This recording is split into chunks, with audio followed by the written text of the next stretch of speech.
Hello, this is Tales of Dread. Sit back and enjoy your favorite dream while you listen to The Moon is My Sun. The night is my day, blood is my food, and you are my prey. This evening, I have 10 brand new vampire stories for you. Don't forget to click like, share, subscribe, and bell. And we'll start with Nosferatu. For a little over 15 years, working shirt England's bright and wonderful beauty was a source of happiness and joy. Every year, people from the city would gather in the middle of the square to tell stories about goblins, elves, wizards, and witches, as well as stories of bravery and bravery. This particular holiday was called Long Night by them. It was the only time of year when people of all ages and cultures, from all over the world, were welcome. Long Night would always start when the sun went down and keep going until dawn. Food and the best freshly brewed ale were always looked forward to. On this night, the deputy killed and cooked fresh game, and there were at least 2 full fields of tasty crops to go with it. People in Berkshire say that the best part of Long Nights is hearing stories about people who were bigger than life. On a few occasions, music was even played while these stories were being told. So when one storyteller suddenly tried to tell a story that was better than the others being told that night, everyone listened. For example, 2 years ago, a young boy told a story about a brave and good warrior who fought beasts and dragons to protect his kingdom. A Norwegian sailor told a story that was cheered more than any other at that particular Long Night. He said that he had met the damnable dragon and had to defend his ship from its wrath. People in Birkin thought this story was true until tonight. This Long Night, however, would change the history of Birkin show, leaving a permanent red stain on an otherwise happy visit. Like every year before, the Long Night started with excited and nervous storytellers gathering in the middle of the city, where at least 3 cords of dry logs were neatly stacked for the symbolic bonfire that would burn brightly all night.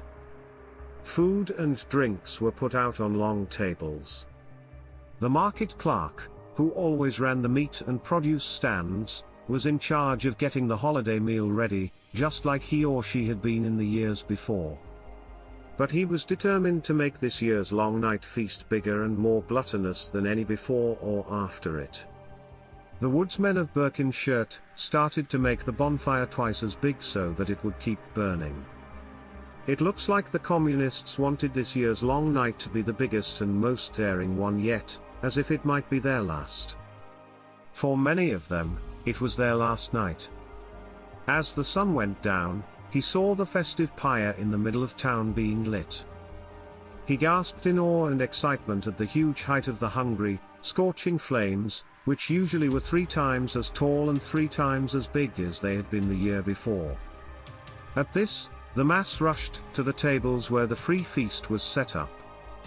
Even as the sun went down, many people were still busy eating the delicious food and couldn't tell the stories they had been working on all year for this night. This was proof that the market clerk and his helpers had done a great job. Well, except for one man, who didn't say anything and just didn't join in the feast. No one saw him touch a single crumb of the delicious food at the buffet. A person or 2 came up to him and tried to invite him to the feasts. The only thing the stranger did in response to these advances was give him a cold, stony, and mean-spirited look. Many of the people in this crowd felt a slight chill go up their spines as they watched the stranger hang out near the party bonfire, which was getting so hot that everyone in the area could feel it, even as the fire got hotter. Stranger, on the other hand, wouldn't take off his long, dark, grey trench coat, whose collar was turned up to hide his face. Only his eyes were visible under the wide brim of his pitch-black hat. As he stood so close to the fire, people in the crowd started to wonder what was keeping him from being burned himself. The strangers' faces, or rather their lack of faces, became clearer. Muted strangers' eyes were full of red, pulsing veins, which made them look like those of a rabid animal. The iris didn't have any color, just like the trench coat that covered his face. In the middle? But the strangest eyes had pupils that were even darker than the night sky, as if looking into them would make you lose your soul. Even though most of the people on board were strangers, in a matter of seconds, everyone gathered around the towering fire that was the first empire. It was time to tell stories for the night. But even though everyone had spent a year getting ready for this very moment, no one could remember what stories they came to tell. No one, that is, except the gay stranger who was still watching the big flames dance in front of everyone. So, you've all come here to hear stories, right? But the speaker has a cracked hoarse voice, as if the speech was given while the horse and strain were putting a lot of stress on the vocal cords. The words were heard by each and every ear. Everyone was sure that the voice belonged to the stranger who had been cold and silent until that moment. The crowd around her was shocked by the stranger's sudden change in behavior.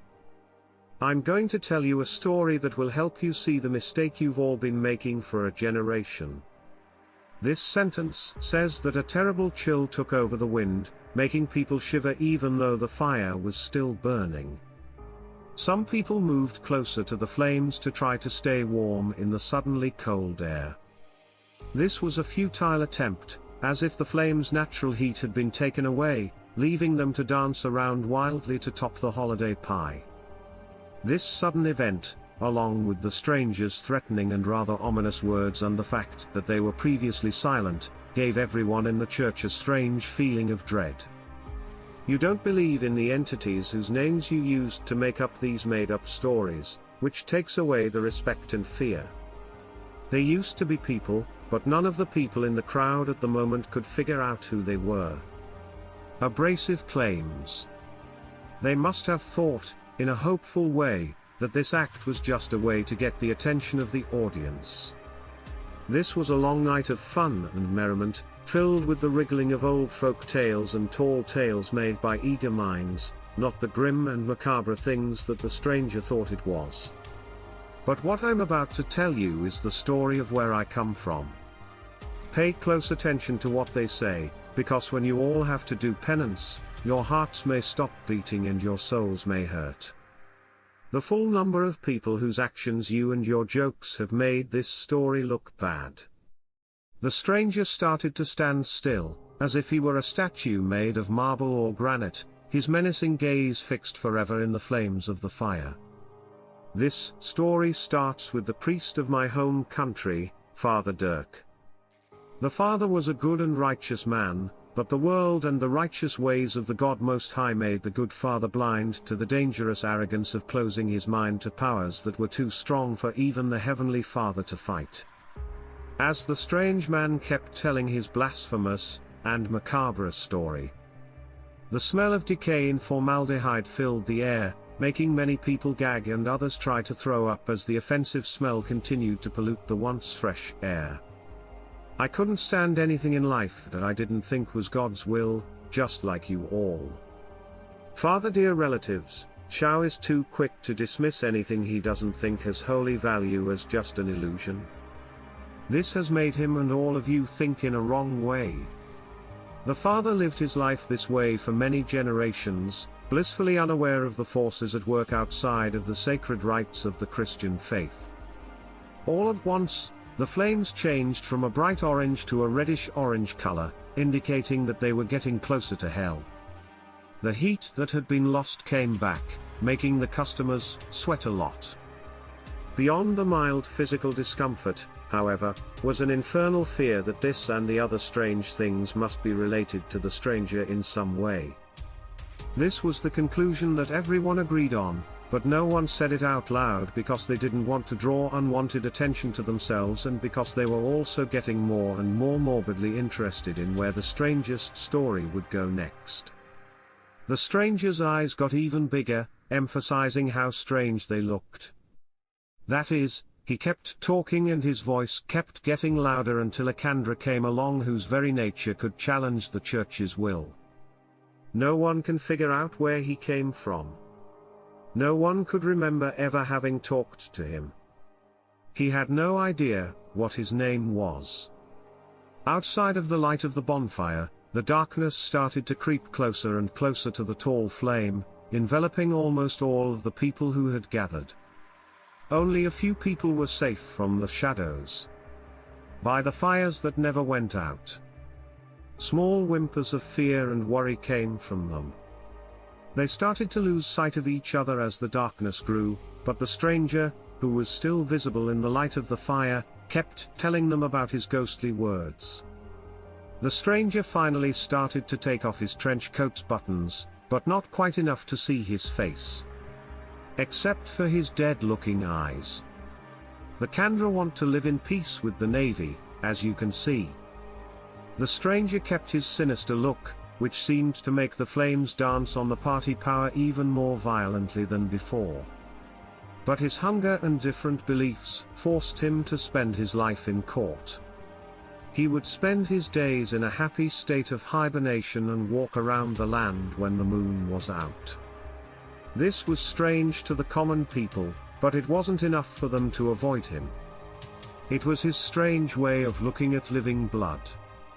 At this very moment, the crowd, which was now completely captivated, started to hear what they could only describe as the chilling laughter of a pack of hyenas who had gone into some kind of hysteria. When some people heard these cackles, it made them feel like they were thankful in a way. Everyone could barely see their hands in front of their faces because the darkness was so thick.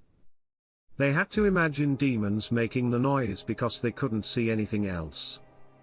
Even though it was getting harder and harder to resist the urge to run away from the scary thing happening in the city center, the people in the congregation found the strength to do so, even if it meant running away with strangers. Even though the fear in the crowd was spreading like a virus, the ghoulish story kept going. The crowd was now completely swallowed by the shadow.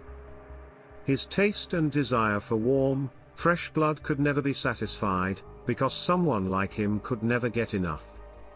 Even though he was evil, he only wanted peace for the people in the village, and for many years he lived off the blood of the animals.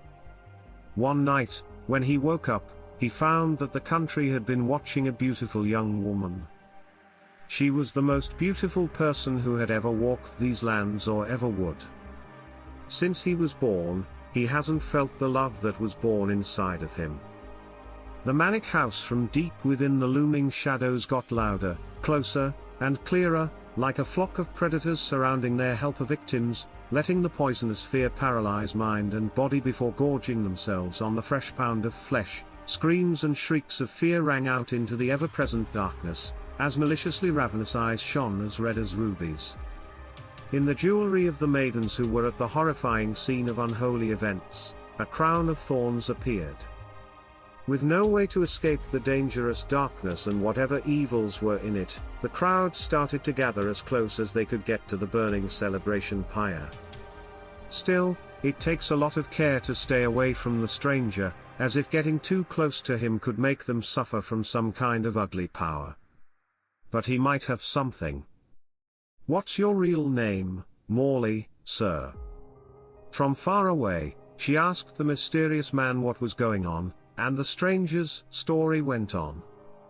And when she said this, the Kandra told her the name of the person who has the most power in the country where I come from, Lord Vladimir Vaikolos of the Eastern Kingdoms.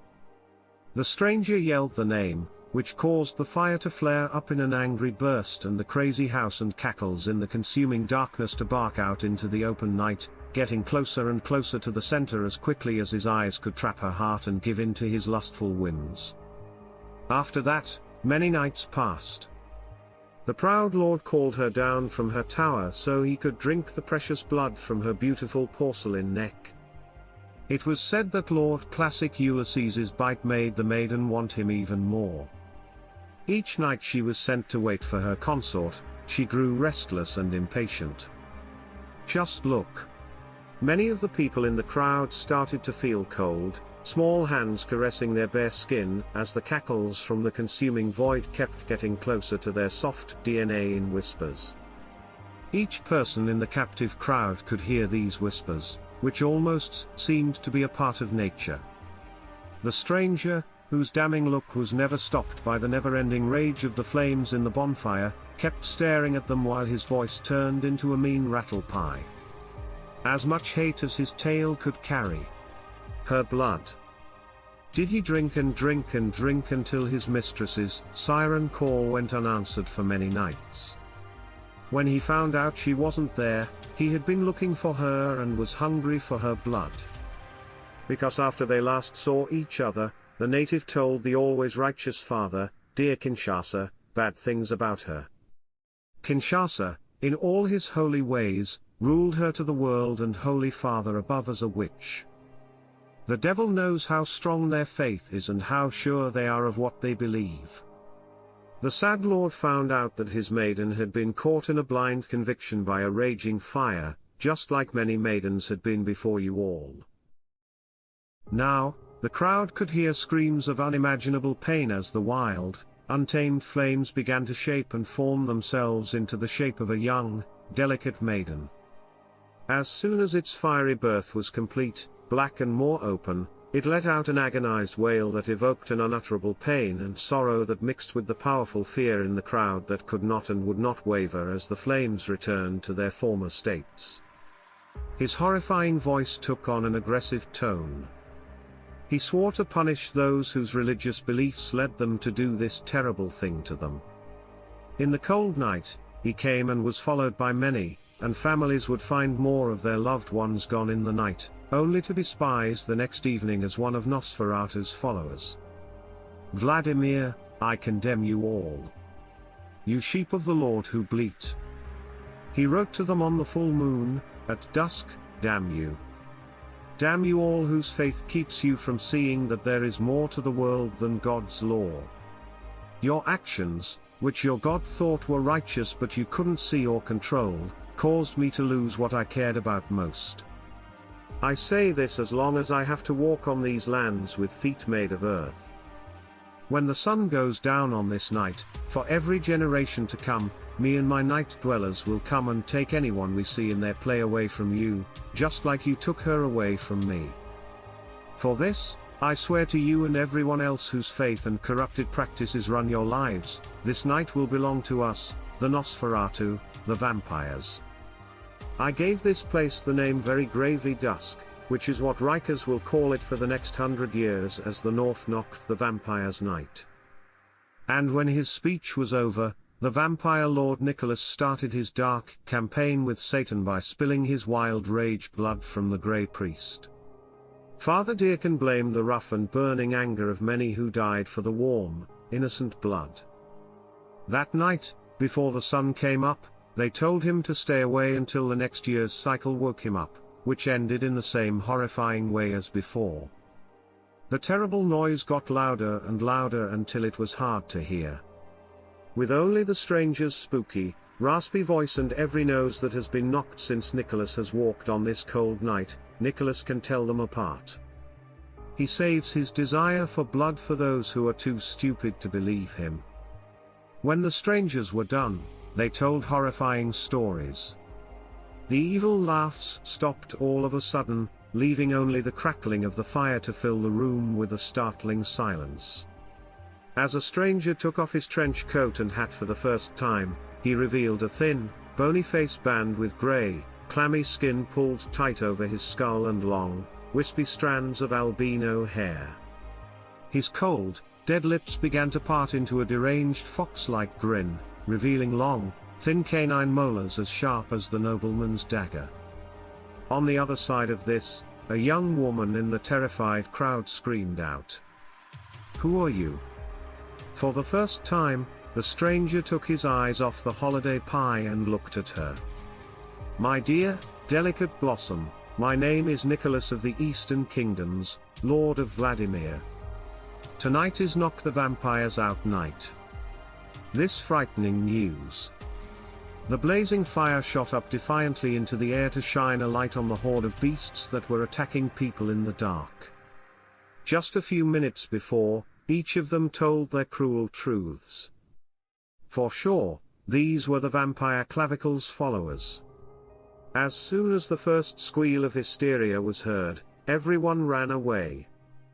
And the stranger, The vampire lord bared his own fangs, rolling his eyes back into his head with pleasure as he clamped his jaw around the young maiden's neck, savoring every last drop of blood he could take from her.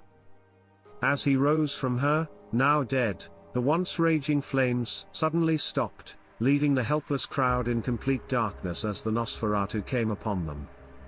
No matter how hard they tried, none of the communists. Being human and supernatural, they were caught by the savage beasts and torn apart like a flock of sheep in the middle of a wolf's den. The beasts came from what seemed to be every direction, but it was impossible. When the sun came up that morning, no cries for help were heard or paid attention to. No silence ladies claimed to be working to show what was left of the events of the cursed at night with the smaller members of the festive pyre and the mutilated and exsanguination remains of the law. Greg knocked Night Max against the wall with a stoic dream venture.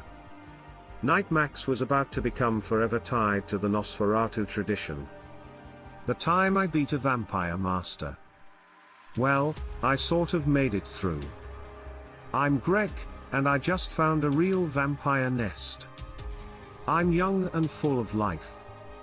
Taking everything I had learned from movies, I got ready for a late morning vampire hunt by hiding behind a large bush. I went through my list: goggles, holy water guns, blessed crosses, a cross emblem made of silver-plated metal, and brass knuckles. Since it was Sunday morning, it was less likely that anyone would be around. Since I lived in the Bible Belt of the United States, I taped up the already darkened windows as quietly as I could to catch any falling glass.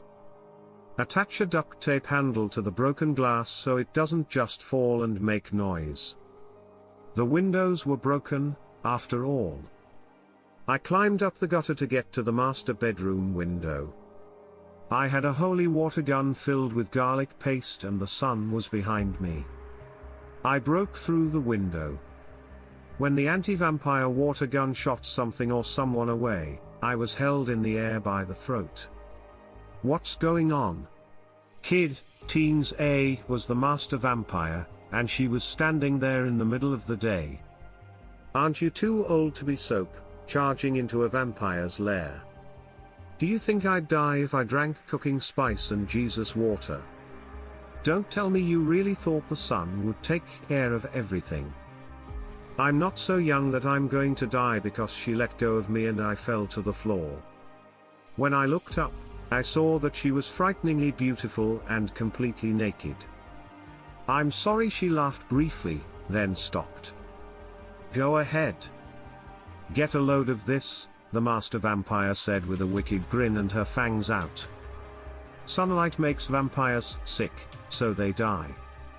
Well, it gets less bad as you get older. The reaction only makes me sneeze. Do you have any last words before I drain you dry and make you my slave? I said what any 19-year-old would say. I knew I was going to die soon anyway. She told me that. So, in an instant, she grabbed my throat and started sucking my blood out. I lost consciousness in a matter of seconds, and then I heard something. I didn't expect to laugh while I was on the verge of passing out. Maybe I made this up in my head. I could hear her. You've made me laugh just enough that I won't make you a small school. I don't want another simpleton to be impressed by my power or my body. You just about spat in the face of hell. Will you continue to surprise me? Just wait and see. And everything lost its color. Nothing to see, feel, or smell. Scratch, that could smell something, not something. Everything. I can smell the damp earth and the old, rotting wood of the box I like in the freshly cut grass above the shallow grave. I've been trying to throw it. But more importantly, I could feel the sun going down as the caretaker of the nearby cemetery started to clean the graves. I could also feel a strange feeling in my stomach growing until I could feel my hunger gnawing at me. Before I came out of my grave that night, The last thing I remember was hearing a voice inside my head crying and screaming like a demon baby. When we shook off the grave dust, those were the first words we said to each other.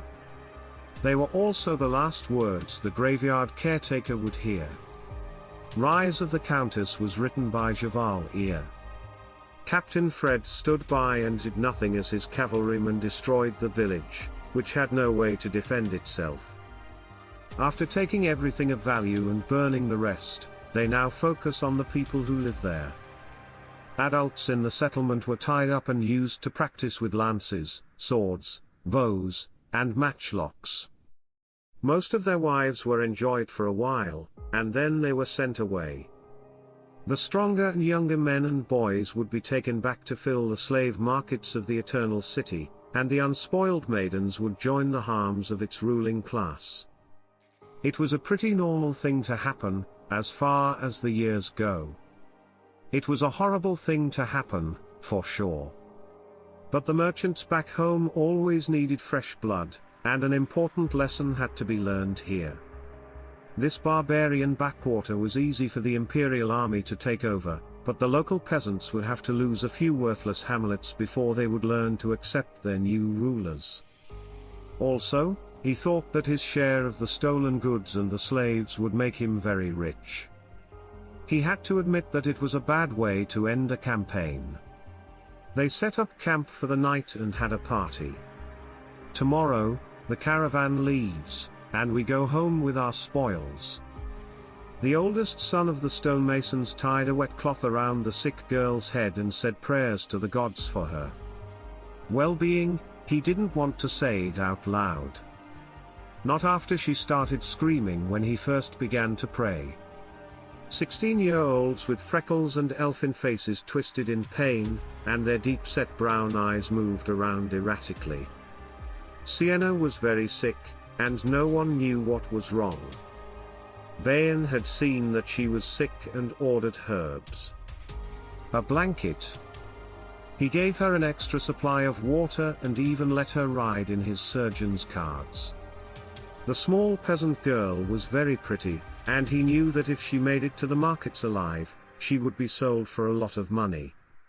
He thought that if he lived, he might have to bid himself. He was glad that none of the other prisoners were sick, at least not in a physical way. If you had screamed that a strange old man had walked around the stockade last night, chanting in a language he didn't know, and did some horrible ritual on them, he would have been afraid. He'd flogged. He didn't care about what simple peasants who must have lost touch with reality said about their superstitions. Rain and mud slowed down the trip, and his health seems to be getting worse. In the days that followed, she couldn't eat or drink anything without throwing up. She would sometimes scream in the middle of the night about the terrible visions she was having. She talked about flying iron monsters that shot fire through the sky, about obsidian, black castles and temples that rose into the clouds, and about strange words and verses burned into the lightning. She also yelled defiant threats about how the Third Empire was going to fall and how the people who worked for it would die horribly. Eventually, the soldiers who couldn't understand her language and were tired of her constant noise told her to be wrapped in a blanket and jacked. At the first light on the 6th day, she stopped talking. The Belgian doctor told him that she was about to die and that there was nothing else that could be done. Some of his men kept insisting that they should be able to enjoy the maiden while she was still warm, and they finally gave in. 2 servants were sent to get her out of the covered wagon and put her in a tent. The news made everyone in the company very happy, and men were caught by the squad to wait for their turn. Of course, Captain Freight will be at the front of the line. People say that rank has its perks. The doctors pulled the blanket off with force, not expecting any trouble from the poor wretch who was wrapped up in it. I was surprised when 2 pale arms reached up to grab them by the throats and squeezed so hard that their voice boxes exploded into bloody strands of gold, the thing that had been pulled to large daggers from the diamond shears. She ran right by them.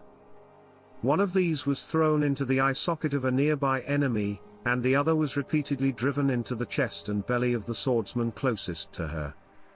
She easily avoided his downward strike before grabbing his sword. The next person to die was the spearman. She blocked his attack with her new scimitar and then stuck the dagger between the bottom of his helmet and the neckline of his chainmail, slicing open his arteries and sending blood spraying everywhere. Since there were no immediate threats, she stopped to look at the crowd of raiders who had gathered around the man. They all gasped in shock. What had been the focus of their puerile dreams before?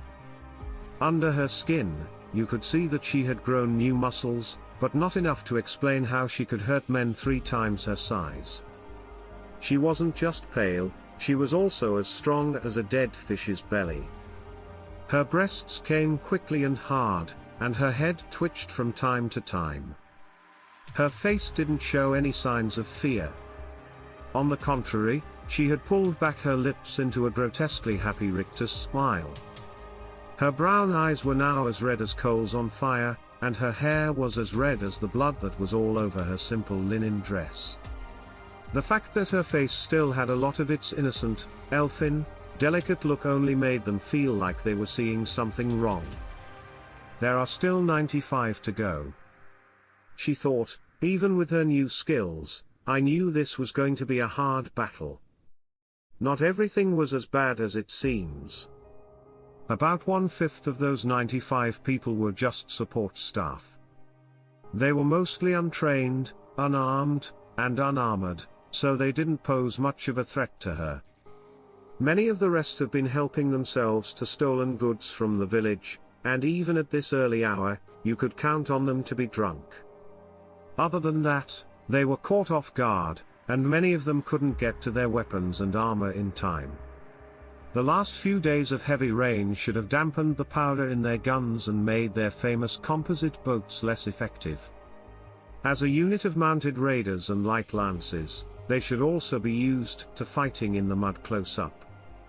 Most importantly, Alcina had started messing with all of her campmates' minds all of a sudden over the last few days. She had made sure that her captors would be as scared and unsure as possible when it came time to act.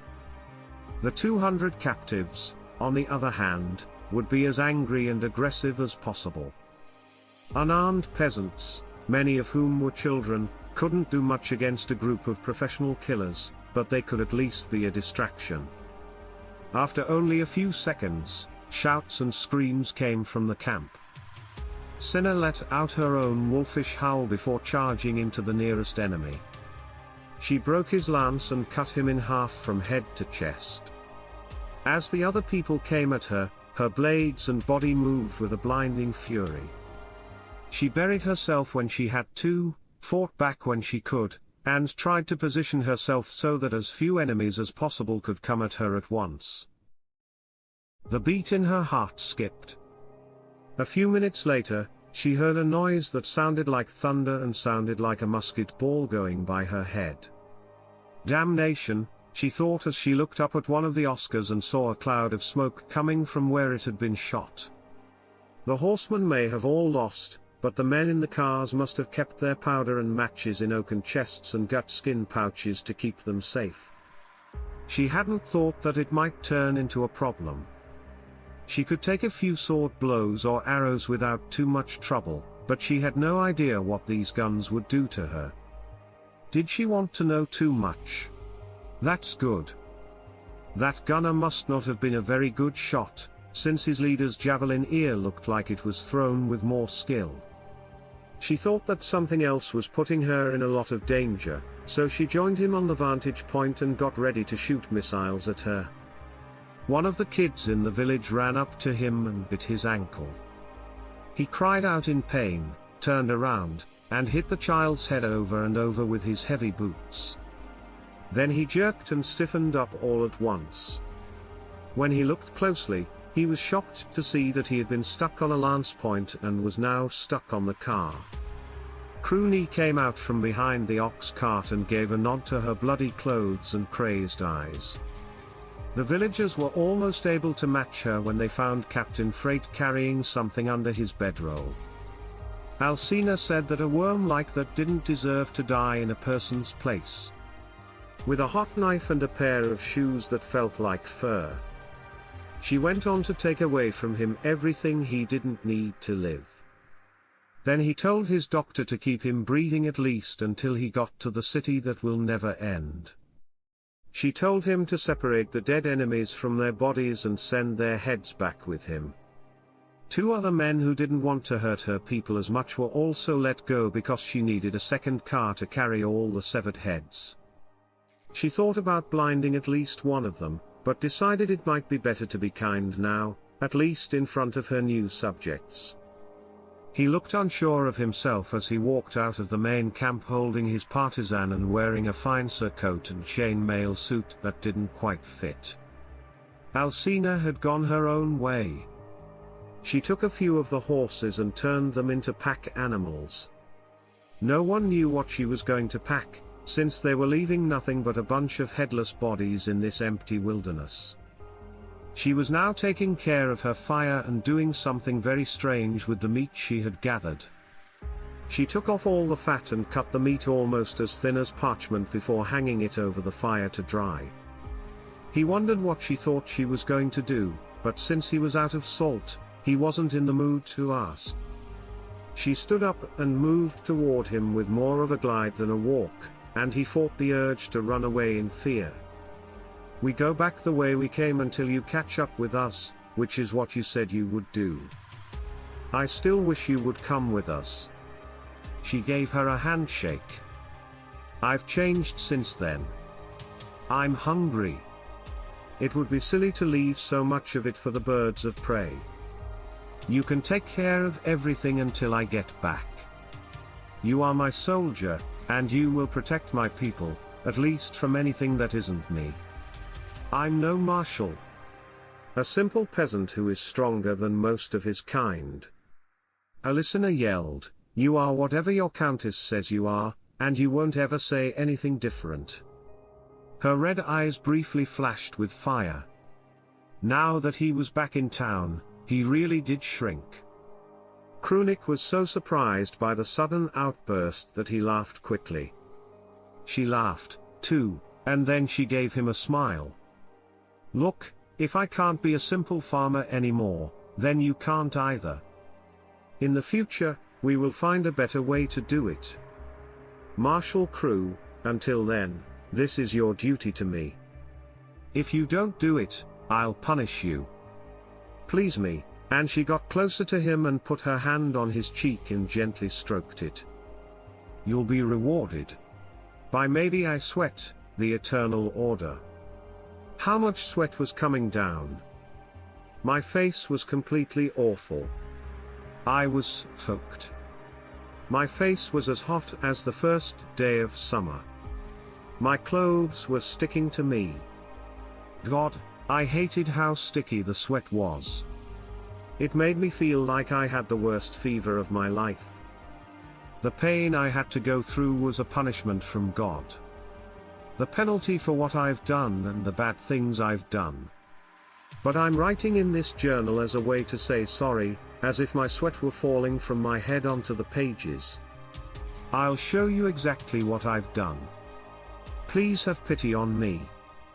My parents had left 3 days before because they had to go to the funeral of my father's uncle. I'm not sure how to describe my relationship to the dead great-uncle. No matter what, they left my brother and me to take care of ourselves while they were gone.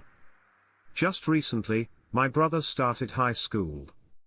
He's a jerk, but my brother and I still had to look after him. Everything went as planned. We watched a vampire movie in the living room last night. It was a movie where a vampire is kicked out of the town, turning the people there into bloodthirsty hounds. What happened ended, and we laughed about how scared we weren't. Then we went to sleep. The sound of the clock never stopped, and it wore me down. Even though it was 3 a.m., I wasn't sleeping. Why wasn't I sleeping? How the hell did I have so much energy? Why did I feel so scared? When my mind started to go fast, I started to breathe quickly. My heart was beating 1,000 times a minute, and the walls were getting closer and closer. I could only see darkness, and it was hard for me to breathe. I was afraid I was going to have a panic attack. I've never had one, but I think this is how it would feel. I thought this feeling would last forever. Then it happened. When the episode was over, I felt like I could see everything so clearly. My mind was so clear that I was scared. The vampiric spell from the movie had gotten to me. He had me in his grip and wouldn't let go. It wanted blood, and it wanted it right away. So, I had no choice but to do what you said.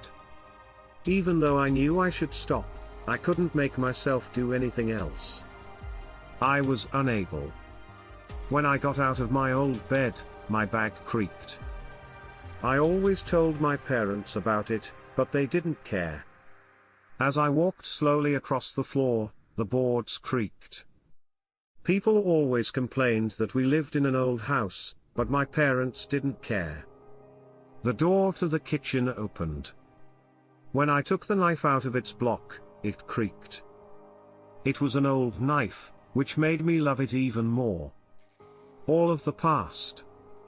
It was passed down from one person to the next. He did. A beautiful, intricate golden handle shaped like a life. I must have stayed there instead of going there for an hour. I could tell I was getting stuck. I knew that I had to act quickly. I ended up in his room. With just one slice, his red gold began to flow at a steady rate.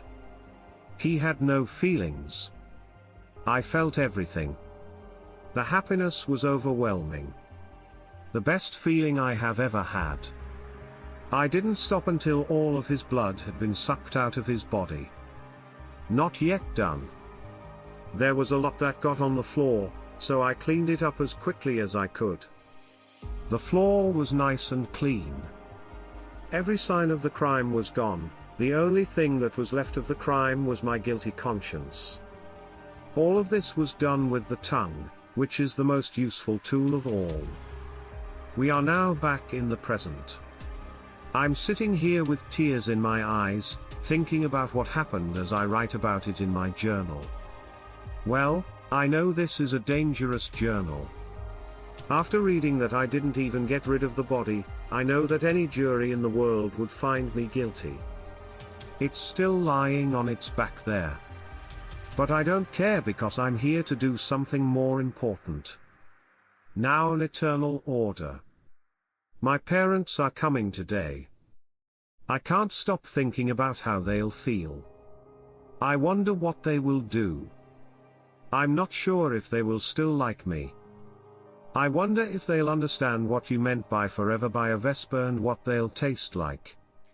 Annabelle woke up to complete darkness, just like she did every night. Lady of the Forsaken Coast, that was normal for a vampire, though. The Democrats, as they were lovingly called, didn't hide from the sun in coffins. Instead, they went deep into their fortified castles and hid in ornate inner sanctums. This is what all slave societies do. The Democrats were always afraid of a slave revolt and did everything they could to protect themselves from it. They built their castles in the shadowy mountains, which were always and magically covered in dark clouds. Even so, the democracies rarely went outside during the day and didn't even stay in the rooms with windows for long. From their high watchtowers, the only way to get to each castle was along a single, narrow path. The keen night vision of the damned could see armies coming from miles away, even if they were stumbling in the dark. For all overseers were brutal. Armed with cult weapons and given a lot of money. All of the castle's servants and guards were devout members of the cult of the Nightborn, and their courtiers, who weren't vampires but were all undead in some way, didn't need to be afraid because they would all end up as midnight sacks. Annabelle didn't care about this at all. But even though she was called Lady, she was nothing more than Lord Luciano's wife. She had no power or responsibility over his thraldom, even though she was called Lady. She used to be a human girl who lived in poverty, was often hungry, and was always afraid of becoming vampire food. If she didn't want to or couldn't do what her lord wanted, she was too scared to stand up to him. Instead, she joined the Nightborn cult and gave herself completely to him in the hopes of making him happy and getting his blessing. It worked because he liked her and made her his wife after his previous wife tried and failed to take over his position.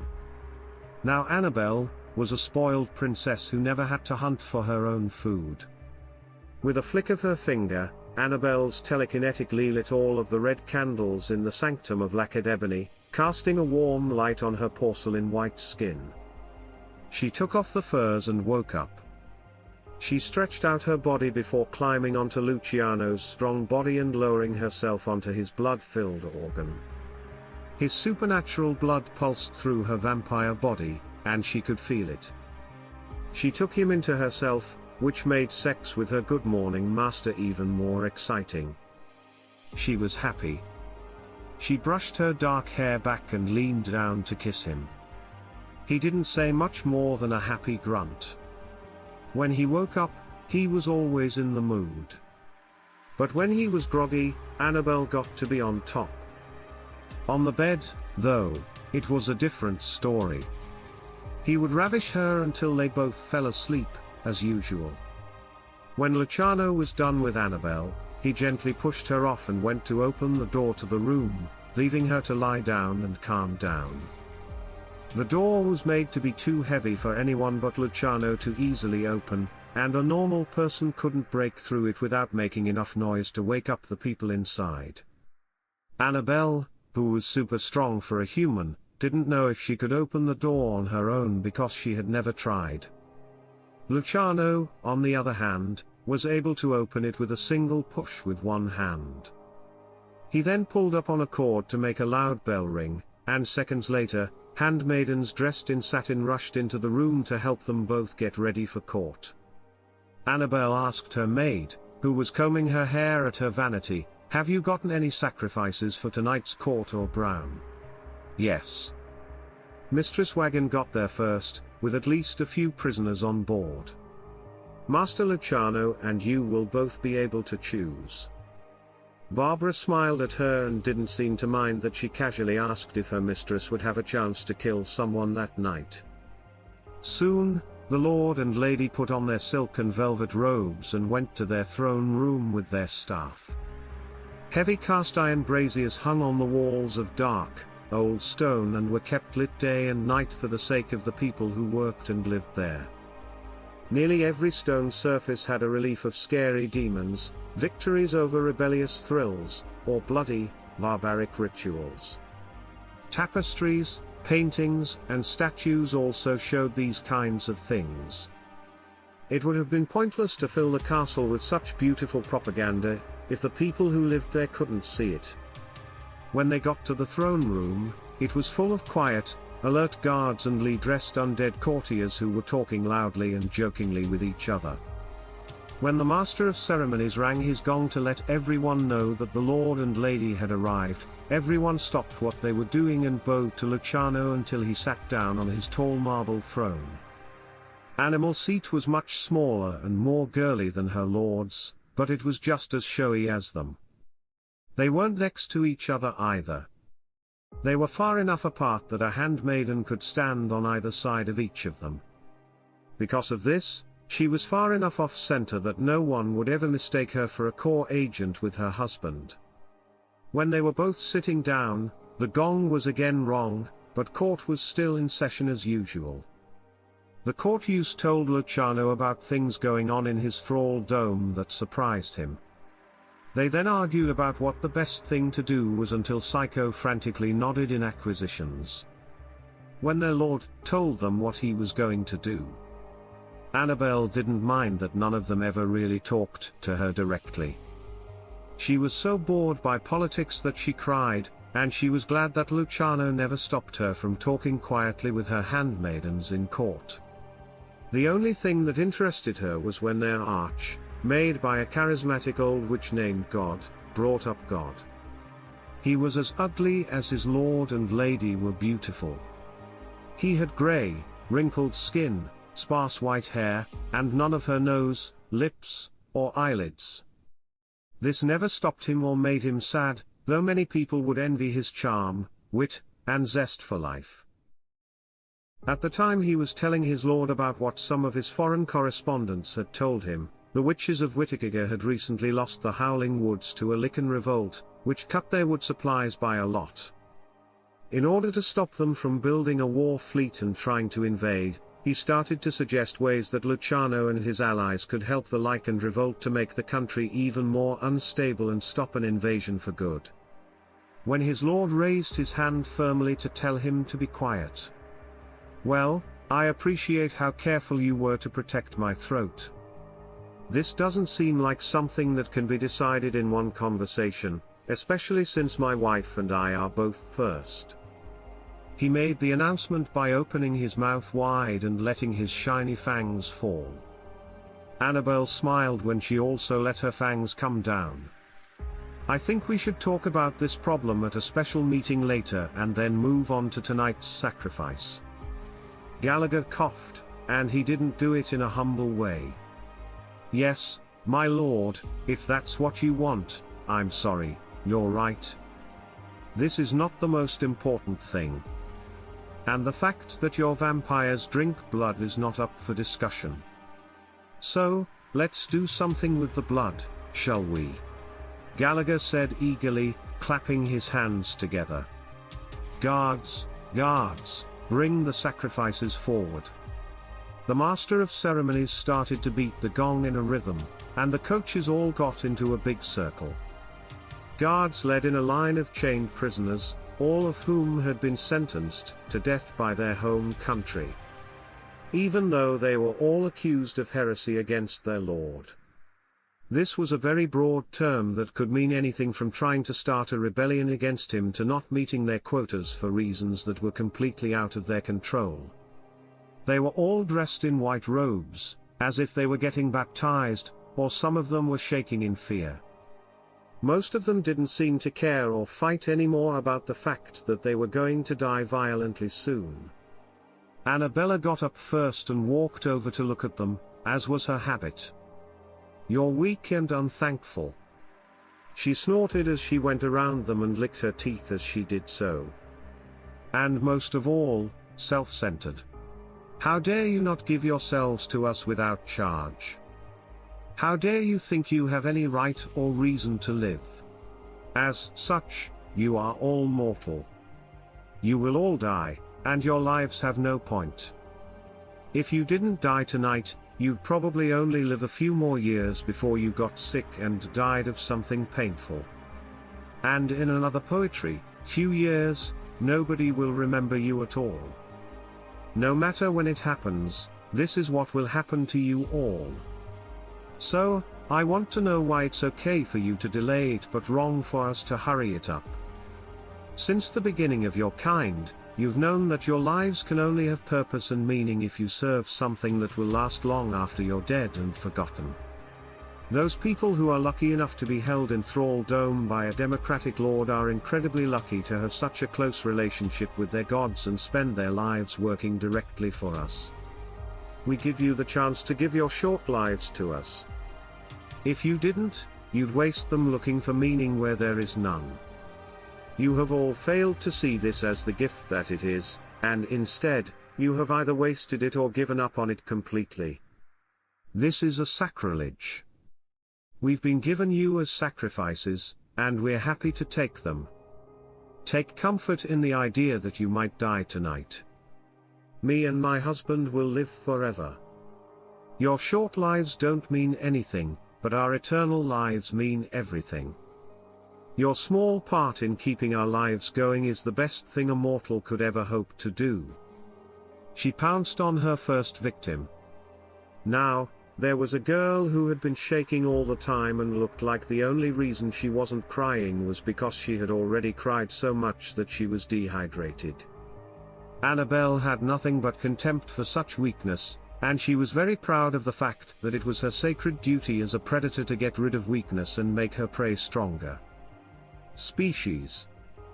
Girl tried to scream as the animals bit into her neck, but her jaws were so tight she couldn't even breathe. Every time her racing heart beat, blood poured out of her pierced jugular vein and into Annabelle's mouth. As each mouthful was squirted down her throat, Annabelle quickly gulped it down. It didn't take long for the girl's body to be blown out of proportion. And just as Annabelle's heart stopped, the pale, already cold body fell to the floor. One of the sacrifices tried to run away, but Annabelle's bewitched miracles made her fall to the ground in pain, which put an end to everyone else's escape plans. She could feel the warmth of the blood coming from inside her, and her teeth looked shiny and bright red in the dim light of the torch. The blood itself was needed to keep her body alive. It's much more important that the ritual kept her connected to the primordial blood god who gave her power. Now that his bride has been fed, it's Lord Luciano's turn to choose what to eat. It was a foot taller and 100 pounds heavier than she was. He probably wouldn't be happy with just one sacrifice, but he liked to start with the biggest victim in front of him in case that could save some. For later, Lee used his telekinesis to move both the living and dead girl out of the way and grabbed the second tallest and strongest prisoner. He had a beard and was sitting on a board. Despite the hard times he had been through recently, he was still quite fat. He was probably a merchant, a cleric, or a bureaucrat, a well-fed and sedentary position. While Annabelle preferred peasant girls, either because they were easy to eat or because she was ashamed of her own past, Luciano thought it was important to regularly feed on mortals from higher up on the pay. He didn't want them to get too comfortable or forget that they were still just food to him, the same as everyone else. The show's fans pissed the man off, and he started to gulp down a lot. The precious, sanguine liquid. At first, it was nice because she was just what Luciano had been hoping for. Then, though, it got hotter than usual. But he still didn't stop drinking. He didn't actually throw the man to the ground until it started to burn. At first, everyone just stared at him, but when they saw smoke coming out of his mouth, they gasped in horror. Before Luciano could answer, Master Annabelle whimpered. Her voice was filled with fear that she hadn't felt since she became immortal. He went down to the floor. Master Annabelle ran to his side and grabbed the man from whom he had been feeding. Who is now laughing so hard they are crying. What the heck did you do? He demanded. I've only been drinking holy water that I blessed myself for the past few months. He smiled, not caring at all. His neck injury was so bad that he had to be careful not to sin even once. My balls are as blue as sapphires, but there's not a drop of me that isn't holy. The man got out of the car right away and quickly wiped off the acidic blood that had gotten on him. The mortal guards caught the man and took him to the dungeon because they didn't know what else to do. Annabelle, back away. Don't touch the blood. When she was warned, Annabelle turned around and saw that she had already thrown Luciano over her shoulder, unconscious and possibly already dead. She was running out of the throne room at full, superhuman speed. Annabelle's maids, guards, and courtiers went after her. When they caught up to her, they found her at the door to the inner sanctum, crying and screaming in pain because Luciano had vomited consecrated blood on her.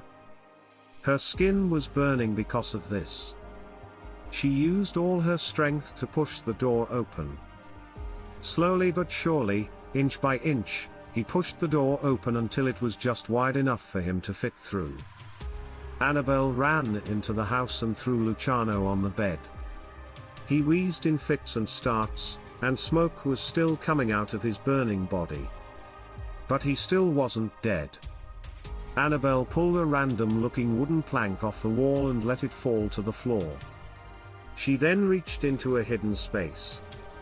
She grabbed a small square vial from it, pulled the cork out with her teeth, and held her husband's head in her hand as she slowly poured the contents of the vial down his throat while pleading incoherently for it to work. She and everyone else in the room watched with agonizing weight, as the smoke slowly went away and Luciano's wheezing turned into a hearty cough as he got rid of the last of the holy water. Annabelle's tears turned into happy sobs and babbling as she cried. So, she put her arms around him, and everyone sighed with relief that their lord was getting better. Some of the handmaidens started cleaning the blood off their lord and lady and said, "My lord, I take full responsibility for this attempt on your life," they said. "I'm in charge of screening and preparing procedures for sacrifices and making sure they're followed. He shouldn't have been anywhere near you, and I'll make sure nothing like this ever happens again." "It wasn't your fault," Luciano coughed as he looked at the vial Annabelle had given him.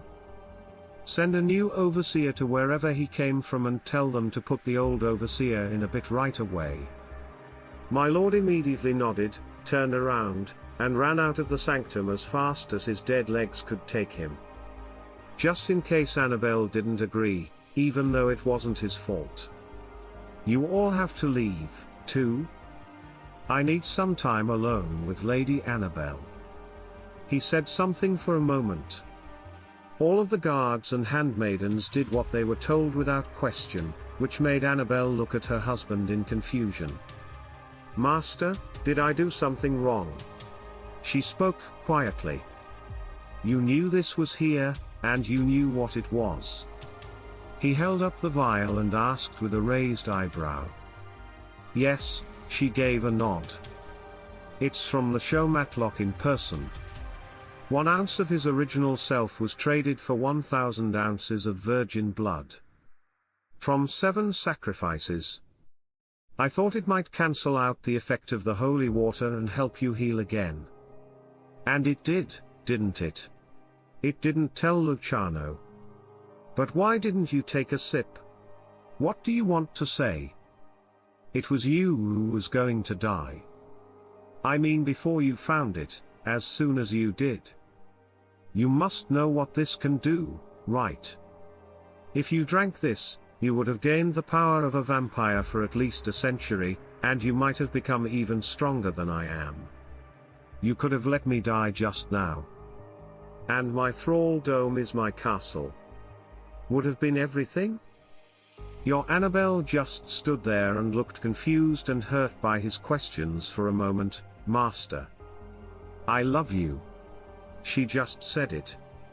"Do you really think I only care about those things? That I would hurt you, steal from you, or let you die when I could have saved you just to take over your chateau? I mean, what I say to the sacrifices is that you already know that mortal life has no point.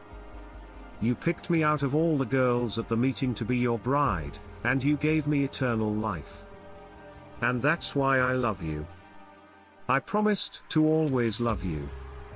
Not as long as we love each other. Not until we die will we be apart for good. I swore I would always love you. You said that she would always be younger, that she was sad, that she had nothing else to say, that she was guilty, and that they would meet again. Annabelle, beloved. Sorry, but you are right. You've never been anything but a good and faithful wife. You've never done anything to make me doubt your loyalty. He said that you are very loyal for a person of our kind, which is rare and surprising. And I guess I forget that sometimes. Tonight, though, I won't forget that you saved my life." He gave her a sweet kiss on the lips and pulled her head back. She said, "Thank you, Master," with a warm smile and a light touch on his hand. "And I guess it makes sense that you would be a bit worried. After all she did, your last wife did try to kill you. And there's no doubt that you love and care about me more than she did," Luciano told her. "You're also prettier, between bad, wow." He made fun. She grabbed a pillow and hit him over the head with it, even though he was laughing and trying to stop her. When the dungeon door opened, letting in a rare bit of light. The prisoners had to squint. As expected, the servant girls came down with buckets of water and broth, which they gave to the unchained prisoners with a ladle. However, some of the prisoners were already too weak to pay much attention to what was going on around them. Those who still had some sense noticed that Gallagher, along with the lord and lady of the castle, had come down to see them as well. "Stay a safe distance away, Your Graces," Carr told the would-be vampire slayer chained up on the wall farthest from them. "I haven't been able to do anything about his holy bodily fluids yet. His neck wound was wrapped in a cloth that had dried blood on it, but he seemed to be in good health otherwise." He slowly turned his head when he heard his voice. When he saw Annabelle and Luciano grinning at him, son of a bit, his face darkened. As expected, he made a croak. He spit at them, but the ball of holy spit missed its target. "Come here and finish what you were doing. You're not brave. No. You tried to kill my husband. You're not going to die quickly." Annabelle gave him a mean look. "Tell me. Blue balls. Have you thought about why we keep these people in jail? Did you ever think that the number of sacrifices wasn't even close to being enough to keep the vampires alive? This is our blood farm if we killed every night. You don't take more than about a pint of blood from each of them at a time, and you feed them in different ways, so that they have time to fill up their blood. If not all the iron and other vitamins and minerals. Their health and the quality of their blood do get worse over time, but that only makes it so that we get more blood from each sacrifice." She snapped her fingers, and two guards moved in to force a tube and funnel down his throat. "We'll get every drop of holy water out of you. We'll force feed you water and diuretics until it's all gone, and then you'll be a blood bag for us like the rest of these miserable wretches. Your sacrifice, which could have been over in an instant, was a great thing to do. Now, we'll be spread out over months and years of painful disease, torture, and lack." He tried to argue, curse her, or beg her to let him go. No one could understand what he was saying because the hose made it impossible. As the guards started pouring the ice-cold water down his throat, Annabelle lit a cigarette. As he fought, some of it came back up. But he had to swallow most of it if he wanted to keep breathing. "Be careful with him now, boys, because I can't wait to use a failed killer as a blood front," she told the boys. She gently took her husband's hand and led him back up the steps from the dungeon. "Master, come on. It's almost dawn, and I can tell you're feeling even more romantic than usual." Moved to follow them, even though they still had a worried look about their newest prisoner. He also said, "Try to get as much of his urine as you can. If it's clean and holy, Kelly of the Dams and loving it will probably find a way to use it. Revenge is bittersweet, and a historic dream come true. Well, revenge tastes coppery and a little bit meaty to me." On the eve of this godforsaken night, thoughts and memories of my past flooded into my mind like the biblical fucking deluge from the Old Testament. They were reminders of a time in my life when everything seemed so hard. I got through those problems. Not at first, of course, because some people might say I was terrible at almost everything I did. But now, I know I'm terrible, and I'm fine with that. Echoes of tumultuous emotions were almost completely erased by my rightful emotion. No feeling was washed away by the fact that I was better. I still remember a time when even when they were being mean, all of my enemies seemed so pretty and beautiful, which made the pain of their kicks and slaps hurt even more. Now, everything seems so wonderful, almost beautiful. They're not, though. Now, no longer. But I am now. Let me pull out that gag. Do you want to say something interesting, Amy? She was tied to the beams in my cellar and hung upside down. In the same way as the socialite hog. I knew her to be, please don't do this. Callie, pay attention. You don't have to do this. God. I don't need your permission to stop. Wow, I had no idea I could just stop. You've really opened my eyes, but don't worry, you're almost done. Your carotid artery is about to be opened up enough to make up for everything you and your precious plastic did to me 20 years ago. The faint smell of metal from my last kill mixes with the smell of my cellar, which is a little musty. Not enough to really take your mind off the smell of fear and desperation on your body, which washed over you like waves on a beach. The ghosts of what seemed like endless days of school almost took away the growing sense of excitement. She and her friends made me watch you steal crushes. Even losing their virginity for sports didn't interest them. Getting caught breaking the law. Seniors were there, but all of my crushes were freshmen and sophomores. Never mind. I'm glad you like this sound, which is a mix of muffled crying and sad thrashing. Amy, Amy, before I drink your blood. Before I take all of your sweet, thick energy and use you like a vanilla-flavored $4 protein shake from a gas station. I'll let you in on a secret. All 5 of your best friends told first who you were and where you were. I told each of them a lie that I would let them go first if they told me to drain. And they all said you Amy Amy, one of their husbands and yours have me as their first speed dial number. Now I got down on my knees and grabbed her by the hair. I let her get one last fall from my body, which was always in peak condition. No one would ever guess from looking at me that I wasn't a college student, let alone that I was pushing 40 and wilder than ever. Her weaker human nervous system had to give in. 12 people didn't follow the rules and were more like a deer caught in a truck's headlights. When I first spoke to her, my voice was soft, like a lover's whisper, but it got louder and louder until it was almost too loud to hear. You already know why I'm really doing this. Know what I mean. Besides the fact that the way I felt as a result made me do things that hurt myself after high school. By the way, thanks for that. No, no, no. You treated me the same way you treated Sarah Bell. Do you remember Sarah Bell from that year at all? Cancer killed her mother. And you and your plastic leak had to tell her that your kindness was good for her when she begged you to help her. She probably wanted to die quickly so she wouldn't have to look at your pimple-covered, freckled pig face anymore.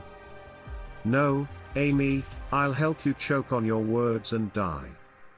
I turned her roughly toward my great silver grandmother's bat, full-sized mirror, so Amy could see her own condition and fate, as well as the fact that she couldn't see herself in the mirror. I opened my mouth just enough for her to see it in the corner of her eye, sank my fangs into her throat, and wrapped my snake-like jaws halfway around her neck. Before the light left her eyes, we both looked in the mirror. One of us was in the throes of death and fear, while the other was in the throes of ecstasy and victory. She saw my stomach, veins, and arteries fill up with her blood. Before my picture slowly took shape. Before she threw all of her clothes into my arms, the last thing she saw was how her blood made my cheeks and lips red and made me smile.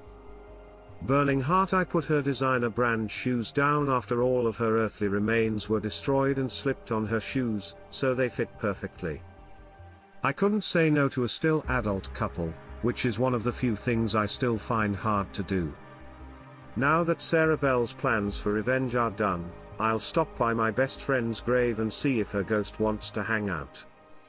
If she wants to come along, I'll just take a pinky bon, and we'll have a great time on the road. On the other hand, the revenge is done.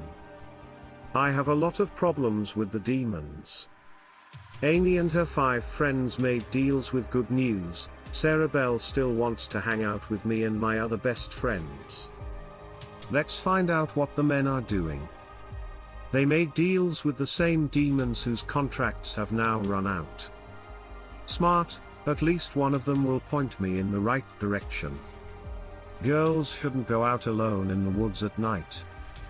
In the far north, it gets dark very early this time of year. Around 4 p.m. the sun has already set, and it's getting dark.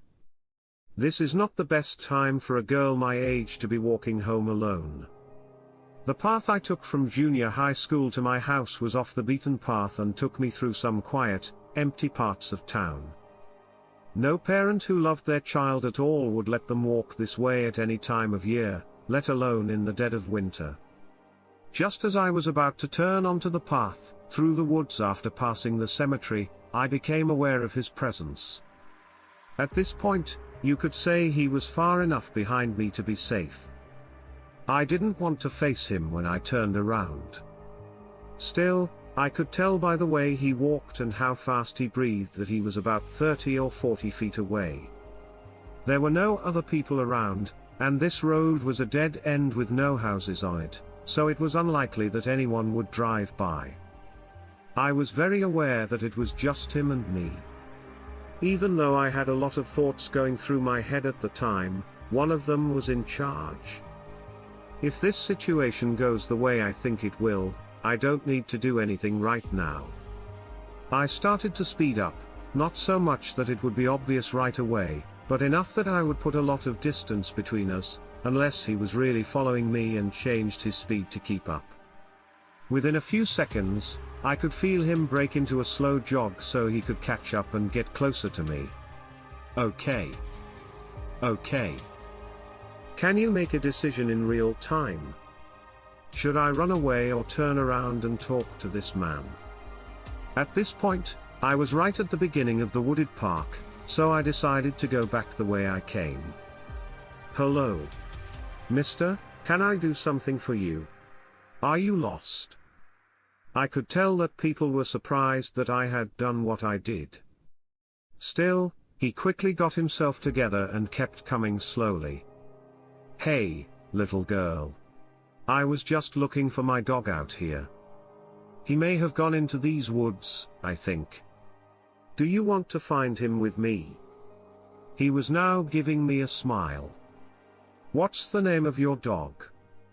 What's the name of your dog? What's the problem if I'll help you find him? I need to call his name out loud. He's called Fred. Was he caught off guard by my question, or did he hesitate because he had something to make up? Well, dogs kind of scare me.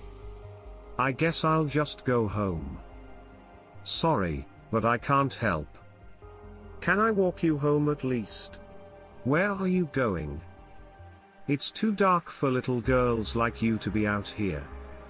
He was getting closer and closer to me, and he had a big, creepy grin on his face.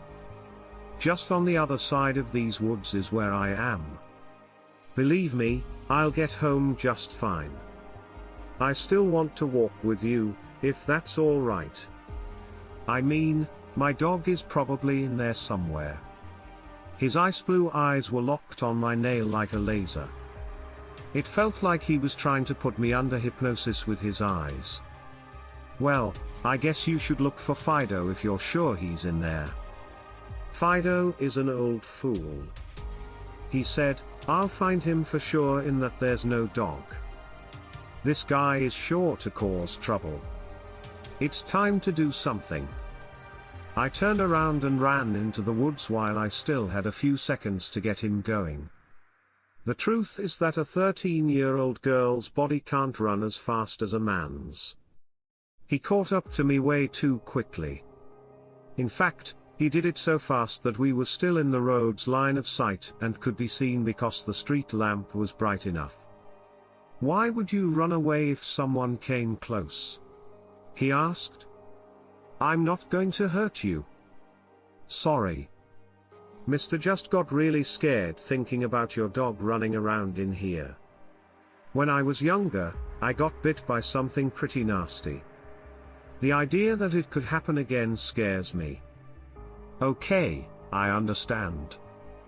Let's keep walking, and if there are any stray dogs, I'll watch out for you. Hey, you hungry? Have something I could give you to eat?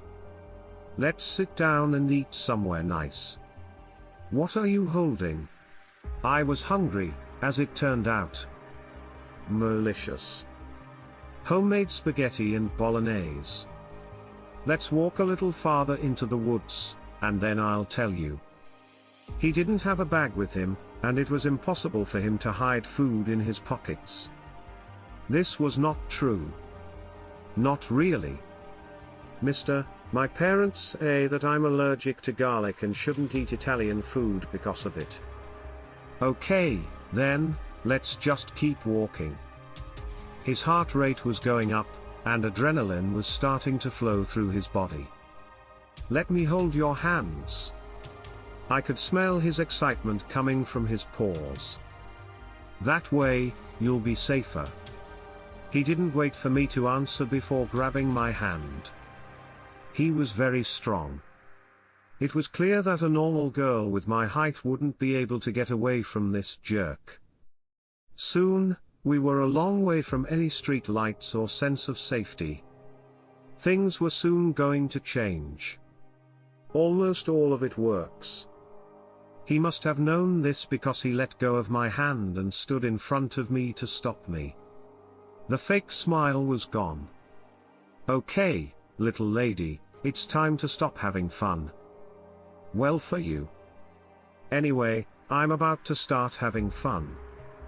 He took some handcuffs out of his pocket and held them up in front of my face. I seriously doubt that Johnny's power was always the one I liked the most. When I first called them by their names, these jerks looked completely shocked. I had seen it dozens of times before, but it never got old. Now it's time for the next part, or he'll be back in a few seconds to try to regain control. Oh, really? How could you tell? I didn't let Johnny Mutton, the pedophile, rapist, and child killer, finish his question.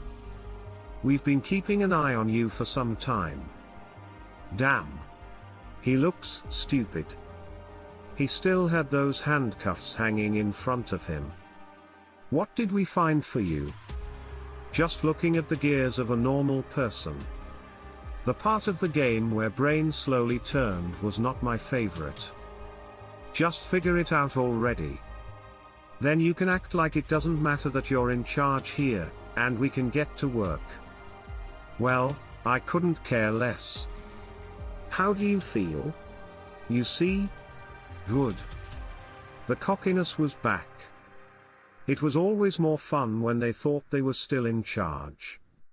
With the dangling handcuffs, I'm still going to torture you, rape you, and then leave pieces of you all over this forest. What did this ship do wrong? Which hand do we play first? You want? My left fucking schmuck looked like it was Christmas and his birthday at the same time. Everything in one. He came up to me and put the handcuff on my left wrist in a rough way. Things are about to get really bad, little lady, he said with a smirk, but he really thought he was still in charge. We can agree on something, at least. Let's get this over with, jackass. I wanted to say quickly that this piece of crap wasn't even worth messing around with. I grabbed the other end of the cuffs and crowded around his wrists. He couldn't get away from me now. What are you doing, kid? What do you think? I jumped up and dug my teeth deep into the back of his neck. I was going to eat him later, but for now, ripping out half of his jugular would be a painful enough debt, so I got off of him, and spat out the piece of meat in front of him. In his state of shock, he bent down and tried to pick it up, as if that would make his fatal wound better. I wasn't going to give this sick piece of trash even a little bit of false hope, so I dragged him into the middle of the clearing. John, Any last words? This was pretty mean of me. Even though this jerk was choking to death on his own blood. Didn't really feel sorry for them though. What a pitiful gurgling sound, pleadingly looking up at me. I'm sorry, I missed that. He looked like a sheet. Now. Not going to last long. Time to monologue. You guys just don't try as hard as you used to. I mean, for fuck's sake. I just moved here last night, so I was out of town during the day, so I know you didn't have any time to prepare this. Damn. I remember when sick foxes like you at least tried to do something. You know, you've been following your victim for a few weeks. Regular drive-bys, using binoculars to watch the hole, and getting to know the names of friends. But you just saw me and decided on the spot to do what you felt like. Stupid as hell. You didn't even think about how stupid it would be for a girl to be walking alone in the woods. God. I had you come here in less than 2 minutes. It was very hard for him to breathe. He only had a few seconds left. Okay, that makes sense. No one would expect someone like me to look like I do. Hey, I told you before that you should have done the work. Goodbye, Johnny. So, I made the decision to eat. When they're still alive, it always tastes better. Even if it's just a joke. Bloody Bonfire by Javelin Air in 1957. This document was found on a hard drive and is shown below. That used to belong to the US. Government seems to have been involved in an email conversation between 2 FBI agents and SACJTF Charlotte about the murders of SEAL team members and updates on the investigation. Yeah, the sheriff's office didn't help either, so don't be rude to them either. I could hear some of Petty Officer Wells's debriefing, but there's still no word on when, if, or how much. They will give it to other groups. They keep saying that this is a military matter and nothing else. It doesn't matter that one of our guys is also dead. Still, thanks for your ideas. I'll keep trying. Here's a summary of what we know about what happened. Jay was a link between a SEAL team working in the foothills of eastern North Carolina, and the rest of the world. The other team members like him more than they used to. Most embedded agents thought he would be more useful in raids and recon missions against domestic terrorists because he had been in the military before. This is likely because he had been in the military before. Thursday evening, May 7th, Special Agent J, Petty Officer L, and 3 other Navy SEALs were exfiltrating through the forests at the end of a mission to gather information about a number of brutal murders of terrorists that seemed to be red on red.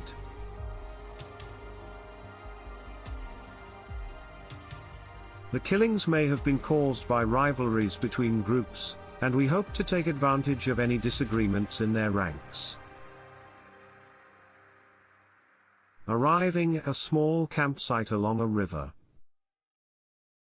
They found out that people in the area had seen them. Hell said that he looked like 4 of the most beautiful women he had ever seen. They were tall, strong, and pretty, and they wore long, simple, green dresses that looked like they might have been made at home. They didn't look or sound like the kind of people you usually see in the zone of insurrection, so for a while we thought they might be bad people or something.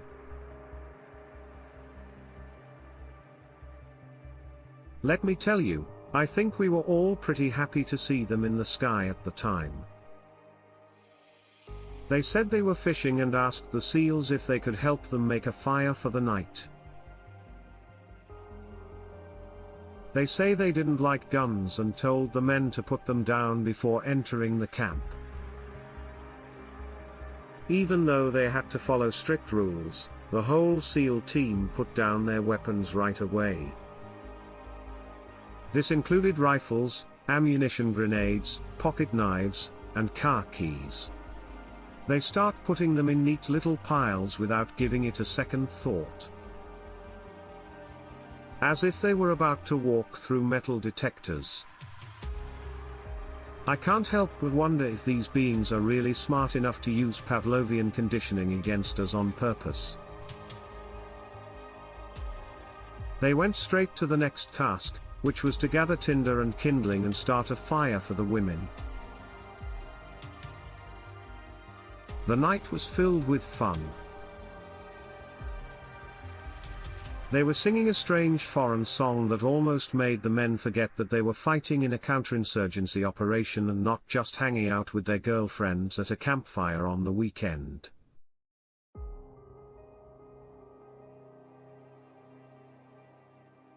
There were flasks of whiskey around, and they were happy to share them.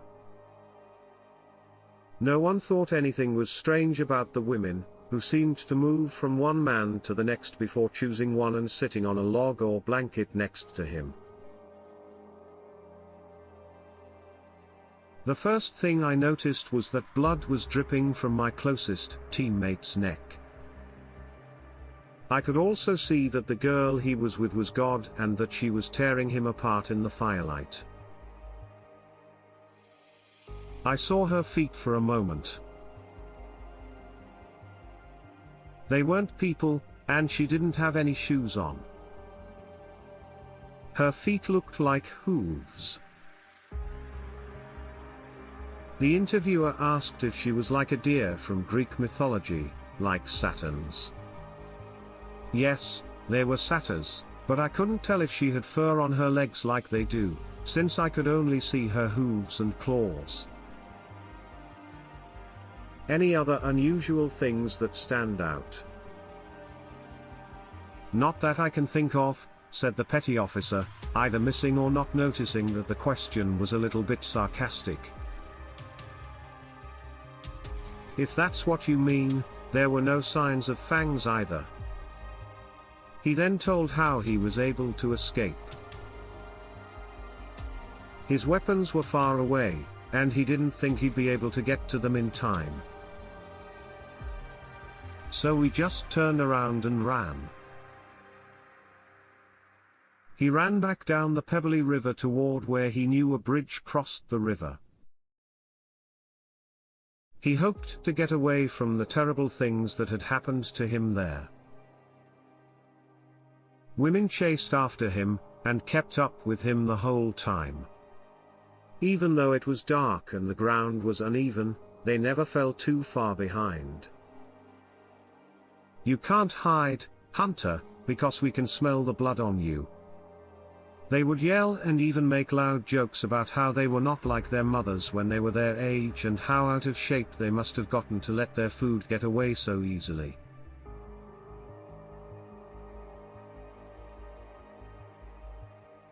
When he got to the road over the bridge, he kept running, and they kept after him. I guess that means they can, or at least this subspecies can, cross moving water. I knew they would eventually run him down, and I think they were just trying to make him so weak that he couldn't even try to fight back. In the dim moonlight, he could see the boxy shape of an old moving truck parked next to an abandoned barn. One of the barn's back doors was open, so he ran straight for it. Even though all 4 tires were gone, it didn't matter that something was growing out of the engine block. He didn't expect to escape. He just wanted to make one last stand where his enemies would have to take action to get to him, and they would only be able to come from one direction. He knew he wouldn't be able to beat them with his hands and claws, but he hoped to hurt them a little. Women never hurt each other. They stood at the back of the truck and tried to get him to get out on his own. They tried to learn by offering them money, love, and fun. They tried to make him angry so he would attack by making fun of his friends and telling him how good they taste. They told him that he would suffer terrible pain in this world and the next. If he didn't come out and stop wasting their time, they kept at it until the first light of morning began to bathe the land.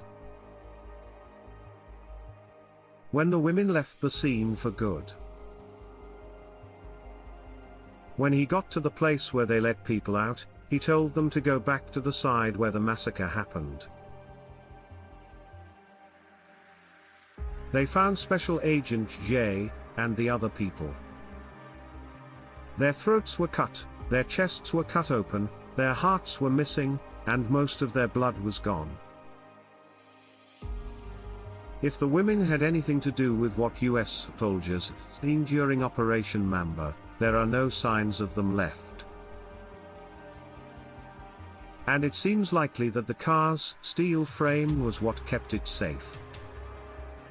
Professor Mackenzie is flying in from Edinburgh tomorrow, and we hope he can help us figure out what the hell is going on. He will arrive in the wee hours of the morning. So far, that's all we have. As soon as I have more information, I'll send it to you. I believed him because of the shady pen. I thought he was trustworthy. You can call me dumb and naive all you want, and maybe I was. But I had faith in him. That's how things went. We've always known each other. We were about the same age. At the time, I thought so, but now I'm not sure. The woods were close to where we lived. I remember how often we played together and ran through the trees together. Shadows played tag and hide and seek from dusk until dawn. Well, I should have known that hindsight is in 2020. You can probably guess what happened to me. I did, and I still thought about it last night. He was still someone I thought of as a friend. He called to invite me to dinner, which was a free offer. I went to his front door and knocked. He smiled at me, took my coat, and led me in. He was always so nice and charming. He took a seat and talked until it was late. He offered me a meal, and I smiled and blushed as we got closer. It was supposed to be sweet, but then it was too late. Now there's blood all over the carpet and food crumbs in a growing puddle on the floor where I'm throwing up. I always feel bad about it. I should have known that his blood would still count as faithful, but I didn't, and it wasn't bad enough that we were each other's servants. Now that he's tried to kill me with breakfast, he's going to pay. As soon as I get all this poison out of my stomach, I'll pull off his whole fairy ring and turn him into mushroom soup. Let's see if he can bake any more garlic buns without a kitchen, because I Love You by Cryptic Wand. Only a few hundred years had passed. I was only 8 years old when my mother took me away from my home in Ireland. My father worked hard at the docks, unloading fish all day and always smelling like it. My mother, who was very traditional, was very upset. I think it might have made her feel bad. Deep inside, a wound that had been getting worse for years finally came to the surface and showed itself in all its stinky glory. My father was the same way. He kept all of his feelings inside until they got too much. I'd probably be lying if I said I didn't deserve it, but if I was dumb enough to cross his path while he was in the middle of a jog, I'd usually end up with a pretty good bruise.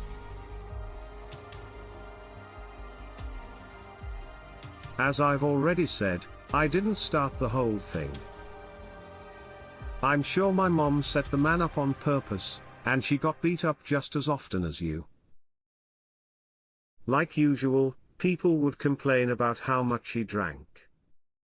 As a boy, I didn't see anything wrong with it, and now that I'm older and can see the need to get away from life's problems, even if only for a short time, I don't remember it as well.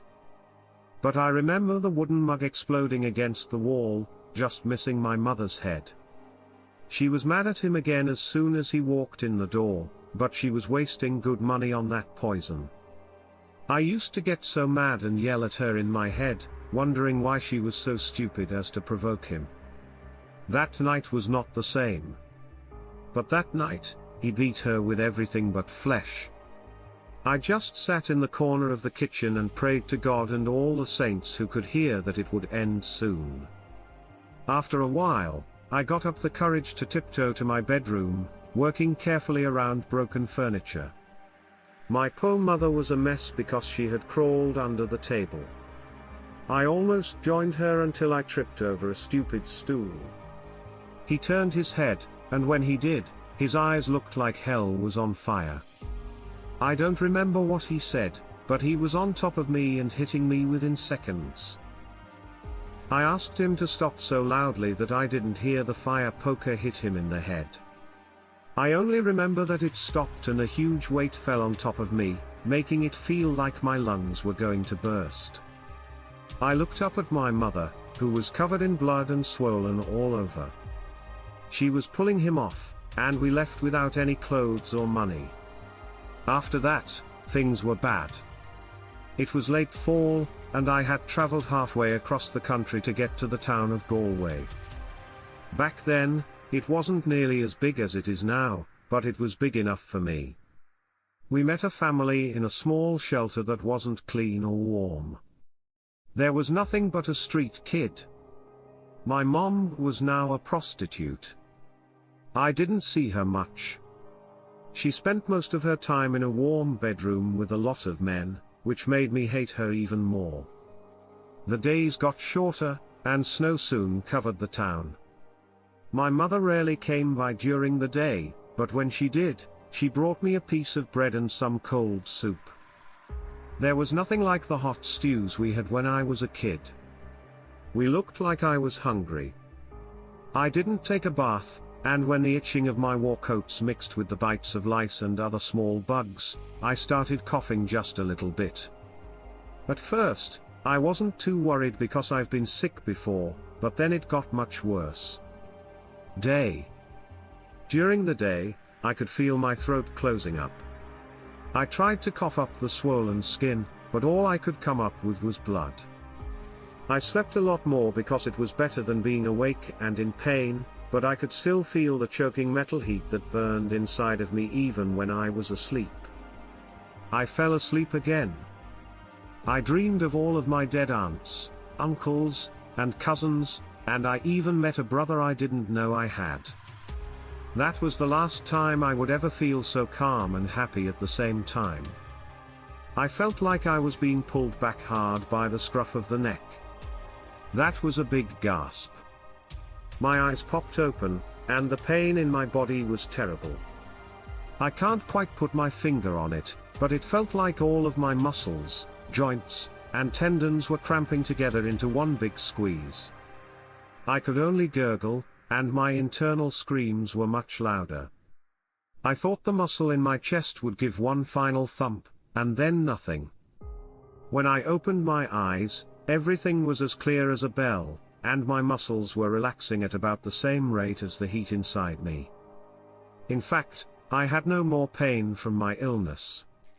I heard and smelled things I shouldn't have been able to smell and hear it, and I found that it was very thirsty. My mom was sleeping next to me, and when she smiled, her teeth looked way too sharp. In fact, I felt my own, and they were long and sharp. I opened my mouth to speak for the first time in what seemed like weeks and told her I needed water. She stood up quickly and ran to a bag on the floor. When I got up, I was horrified to see that it was moving. She carried it back across the bridge and got there. When I smelled something hot, my unease went away quickly. When she took a big rat out of the bag, I didn't even hesitate for a second before I rushed at it. As the animal struggled, I sank my teeth into it and squeezed it hard with my hands. The blood made me feel fuller than any food I had ever eaten. As my mother held me in her lap and rocked me gently, I drank it all. This lasted about a year, which gave me time to think about my new life.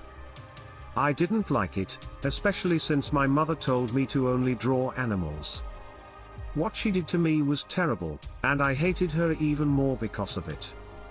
After eating bugs and farm animals for so long, the smell of people was getting too strong. I finally said, "To hell with it. A dumb cow did it. My life is so miserable."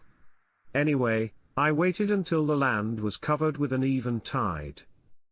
My mother hadn't gotten up yet. I didn't start driving on the county road for a while because a thick fog was rolling in.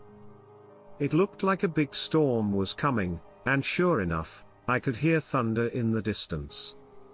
When I was sure there was no one else around, I heard a wagon coming toward town and making noise. I left for the driver, the horses won it, and the wagon crashed to a stop before the man knew what was happening. I had about half of his blood in my throat. What a taste! This feeling of raw power gave me strength I didn't know existed before, and I wanted more. Cheryl's screams from inside the cab gave me what I wanted, and I was so happy that I tore the door off. As I drained the women of their delicious life, the screams went to new heights. It was hot and rich, and if I could have, I would have cried. I was too drunk to really know what I'd done at the time. The feelings of complete happiness went away. I looked down and saw the mother and two little girls I had just killed. This was hard enough, but despite my dislike, I saw a small shape move under a reddened blanket. I sobbed out of pain. What had I turned into? And I fell to the ground screaming, and after too long, a small group of men from Galway came riding in on horses and found me. They saw the huge amount of damage and the chase we got into, which was just as impressive as my new speed.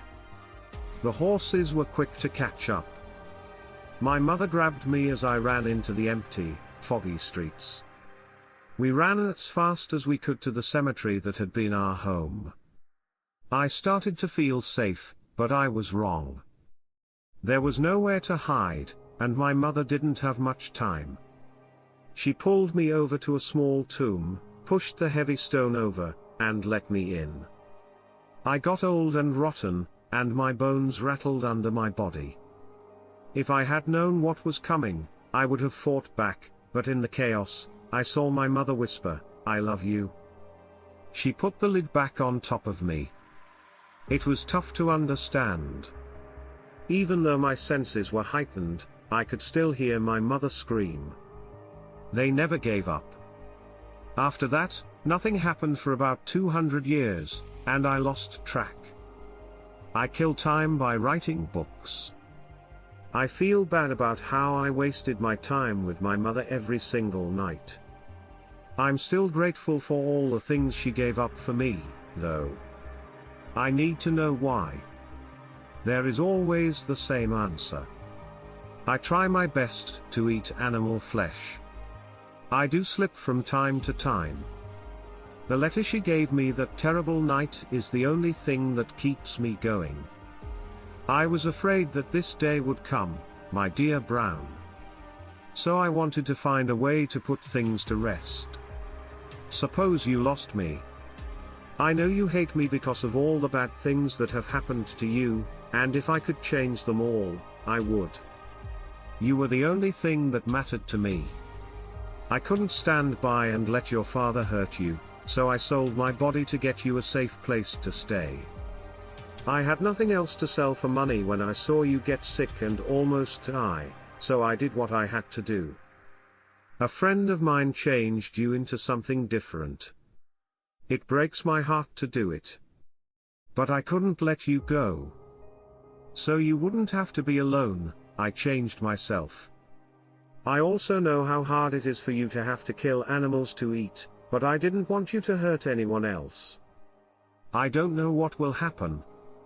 Know that I will always be there for you in whatever way I can. Whenever you have to ask, why? Just remember that. Because I care about you. Please, son, forgive me. Charlotte Matilda, I will always love your mom. So, did you like that collection of modern stories about vampires? So, please, please, please tell me that you like them and want more. Make my life a lot easier. You can write anything else you want in the comment section below the video, and as always, I'll try to answer as many as I can. That's all for tonight.